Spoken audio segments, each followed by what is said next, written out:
Hello from Hoffman Heights. We are back today. We are going to learn how to make quiche. So first off, what you are going to need, some of your tools, you're going to make your crust first. And what I have here is a 10-inch quiche pan. It comes apart, so you will need this for later. You can pop it out and that way you can cut your quiche very easily. My little trick is to get another pan to put this on, because when you do bake, that pure butter is going to come right through. It's going to wind up dripping and getting all over the inside of your stove. So if you don't want to have to clean your oven later, then get that extra little pie pan underneath there. So I have inside of my mixer already 1.5 cups of flour. So that's all that's in here, just flour, nothing else. And we are going to add in 7.5 ounces of butter. So one fun trick, I've already cut this one here, is get one of these measurers, and you can get this at Costco. I'm sure you can get it Bed Bath & Beyond.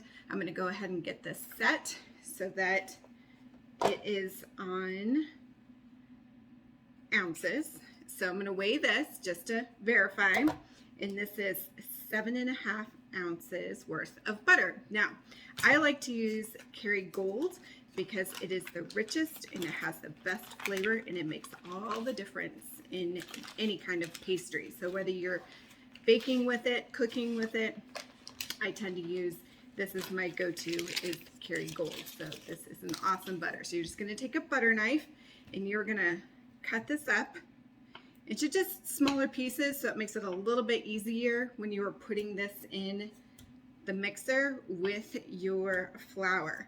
I like to get mine at room temperature. I know for a pastry like this, a lot of people say to use a cold butter, but I find that much harder to mix. So we are putting in room temperature butter. So this has been sitting out for about an hour to get at room temperature, especially such a big block like that. Another fun fact is every 2 tablespoons of butter is worth 1 ounce. So if you are doing a recipe like this where you need 7.5 ounces of butter, then you'll know that 1 ounce is equivalent to 2 tablespoons. So we almost have all of this in here, and this way it'll cut a little bit easier into this. Okay, so 7.5 ounces of butter, 1.5 cups of flour, and this is all based on a 10-inch quiche pan. So if you get a smaller quiche pan, like 8 inches, you're going to have to adjust your recipe a little bit. What I have here is 3 tablespoons of water. So we are going to add this in, actually not yet. So we're going to let the butter and the flour do its thing. I'm going to put this on lock, and we're just going to stir it slow at first so you don't have flour going everywhere, because that's another cleanup you don't want to have to deal with in the kitchen. So we're going to get all this slowly but surely mixed together, and as that's mixing in there, I'm going to add that 3 tablespoons of water, just a little trickle at a time. And I will show you the final consistency of this before we start actually making the crust, but this is what gives you that best little flake at the end, and this is what really makes your quiche. I know you can buy some quiche already pre-done, you can buy crusts that are already pre-done, but it just doesn't taste the same. So we're going to turn it off. I always recommend that you turn it off and actually unplug your mixer before you stick that spatula in there and start moving things around. So some of that butter is stuck up on the edges, so we are going to move that around in there, give it a little bit of an adjustment, and get it plugged back in, get it turned back on. I'm just putting it on stir until I get it right where I want it, and then I'll probably put it a little bit higher, but not too much higher, again, where you don't have flour flying everywhere. My dad used to make this when I was a little girl, and this was my favorite thing to have on Sunday morning. So this was always a fun specialty. This is also great for any kind of brunch that you want to do, like an Easter brunch or just a Mother's Day brunch possibly coming up. So you might want to do that. It's starting to form a little bit better here. Let me see if I can pick up the camera. I've got butter on my hands. Nothing better than a little bit of butter. Here we go. So, looking inside of here, you can kind of see how it's forming. And we want to get that mixed really, really well. We do not want to see any flour left. I do have some extra flour if I need it, but you want this almost looking like creamy and glossy looking to get that right consistency. So again, we're going to go ahead and turn it off and get it unplugged. And we'll re-stir that here in a minute, see if I can get that adjusted right. We're going to mix up on the edges once again. Get that off of the spatula there, because there's still some good butter up on the sides. And this is probably the longest and the hardest part of this. You probably could do this the night before if you want to, and then in the morning do the mixture for the inside and then cook it. You're going to heat your oven up to 375. I've got that going on right behind me here. And we're going to get this mixed up. Probably needs just a little bit more moving and grooving here. Get it on a little bit higher than number 2. Oh yeah, this is where I want it to look. So let's grab you here so you can see this again. See how that's starting to look inside of there?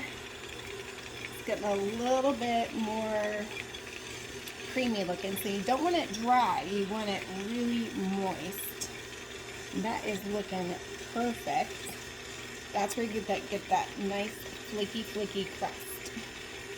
Alright, so we're going to work on getting that out of there and get that into the quiche pan. Alright, looks nice and mixed to me here. Unlock that, get all that goodness, the dough right out of that spatula. And of course, this type of spatula will get everything that you possibly want, especially on the edges. But I always make a little bit extra on this anyways.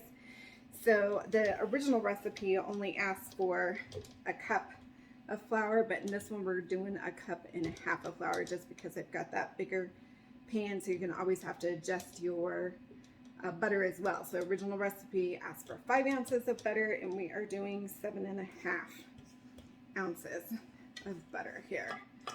So let me show you this on how that looks in here.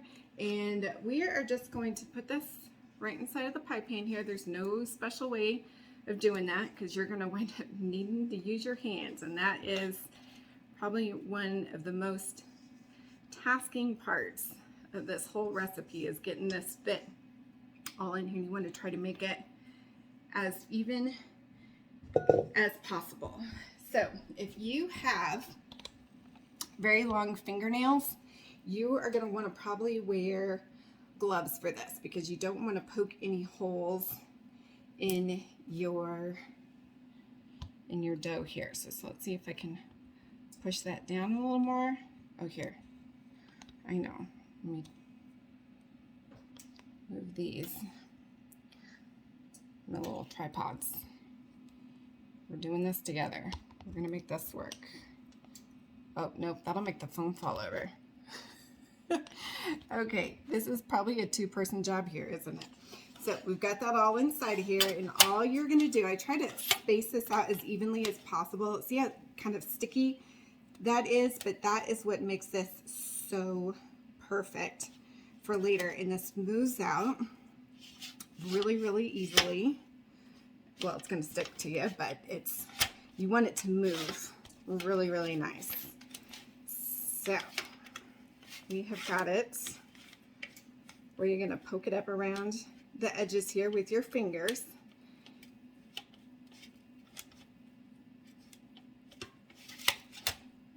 Still get that spaced out in there.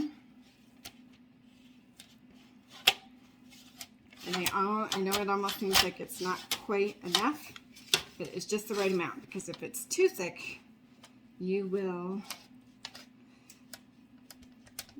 feel that consistency not cook all the way through evenly. All right, And we're back. So what I did is I've finished up with the crust.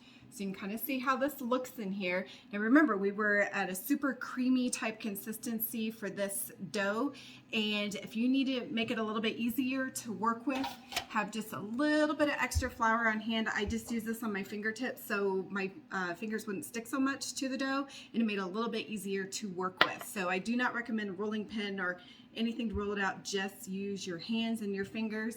And see this nice little scalloped edge that's on here? So you're just going to use your fingers, smush it in between, and you're going to get that perfect scalloped edge at the very, very end. And just a reminder, use this pan underneath so when you cook it, when that butter comes through, it doesn't go through to the bottom of your stove back here. Yes, I have another mixer.